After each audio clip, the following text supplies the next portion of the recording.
اعوذ باللہ من الشیطان الرجیم بسم اللہ الرحمن الرحیم۔ السلام علیکم عزیز طلباء و طالبات، کلاس 10 میں مضمون اردو۔ آج ہمارا دوسرا سبق ہے نظریہ پاکستان۔ اپنا سبق شروع کرنے سے پہلے ہم اس کے مصنف کے بارے میں پڑھتے ہیں۔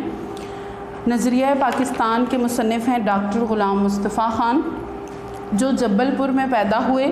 1928 میں انجمن اسلامیہ ہائی اسکول جبل پور سے 9ویں جماعت پاس کر کے علی گڑھ چلے گئے۔ علی گڑھ یونیورسٹی سے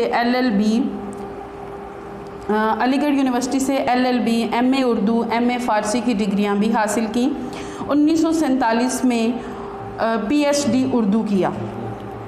اس کے بعد انہوں نے پاکستان بننے کے بعد اردو کالج کراچی سے وہ وابستہ ہو گئے۔ سندھ یونیورسٹی میں شعبہ اردو میں انہوں نے اپنی بہت سی خدمات سر انجام دیں اور انہیں ستارہ امتیاز اقبال ایوارڈ بھی ملا۔ انہوں نے مذہب، پاکستانیات، ادب اور اخلاق جیسے موضوعات پر بہت سی کتب لکھی۔ ان کی تحریریں زیادہ تر عام فہم ہوتی تھیں، بہت آسان زبان میں وہ لکھتے تھے۔ انہوں نے اردو، فارسی، عربی اور انگریزی زبانوں میں 100 سے زیادہ کتب لکھی ہیں۔ ان کی کتب میں سید حسن غزنوی اور کارنامے، سراج البیان، اقبال اور قرآن، تنقید و تحقیق اہم ہیں۔ سبق نمبر 2، نظریہ پاکستان۔ مسلمانوں نے ہمیشہ رواداری کو اپنا شیوا بنایا ہے۔ شیوا اپنا طریقہ بنایا ہے، رواداری تحمل مزاجی۔ مسلمانوں نے ہمیشہ تحمل مزاجی کو اپنا شیوا بنایا ہے، لیکن جب کفر الالحاد غلبہ حاصل کرنا چاہتے ہیں تو مسلمان اس کے مقابلے کے لیے ڈٹ کر کھڑے ہو جاتے ہیں۔ کفر الالحاد غلبہ، دین سے پھر جانا۔ کفر کا جب وہ بہت سی جب زیادہ تعداد میں کافر آ گئے تو مسلمان ان کے مقابلے میں ڈٹ کر کھڑے ہو گئے۔ بادشاہ اکبر کی بیجا رواداری اور ملکی سیاست میں ہندوؤں کے عمل دخل کی وجہ سے ملک میں کافرانہ طور طریقے اس قدر رائج ہو گئے تھے کہ مسلمانوں کی آزادی خود ان کے دینی معاملات میں بھی ختم ہو گئی۔ عمل دخل وہ ہے اختیار۔ جب ملکی سیاست میں ہندوؤں کا اختیار زیادہ ہوتا چلا گیا تو مسلمانوں کی آزادی خود ان کے دینی معاملات میں بھی ختم ہوتی گئی۔ چنانچہ اکبر کی آخری دور میں اسلام کی سربلندی کے لیے حضرت مجدد الافسانی کھڑے ہوئے۔ آپ نے جہانگیر کے زمانے میں محض دین کی خاطر قید و بند کی سختیاں جھیلیں اور اسلامی قدروں کو نئے سرے سے فروغ دیا، نئے سرے سے ان کو ترقی کی طرف لے کر آئے۔ ان کے اثر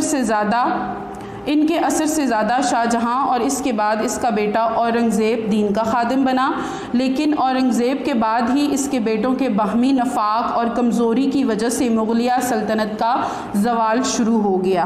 باہمی نفاق یعنی وہ آپس میں ناانصافی پر تھے تو کیا ہوا کہ ان کا زوال شروع ہو گیا۔ ہندوؤں کے کئی گروہوں نے سر اٹھایا، انگریزوں نے اپنے قدم جمائے اور ملک میں انتشار پھیل گیا، بے چینی سی پھیل گئی۔ لیکن ایسے گئے گزرے حالات میں بھی قوم کو فروغ دینے اور اسلام کو بلند کرنے کے لیے کوششیں جاری رہیں۔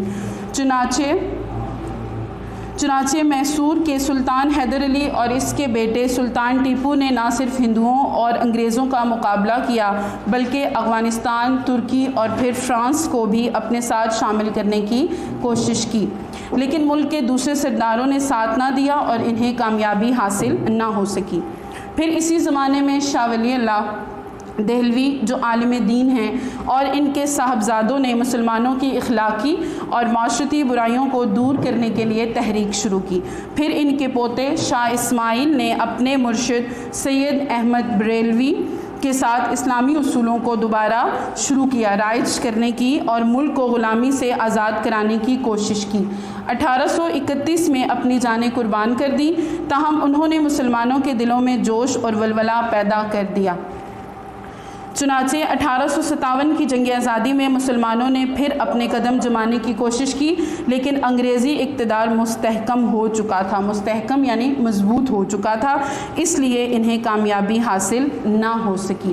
آج کا جو ہمارا سبق تھا نظریہ پاکستان وہ اتنا ہی۔ اب کل ہم اپنے اس سبق کو جاری رکھیں گے۔ کل تک کے لیے اللہ حافظ۔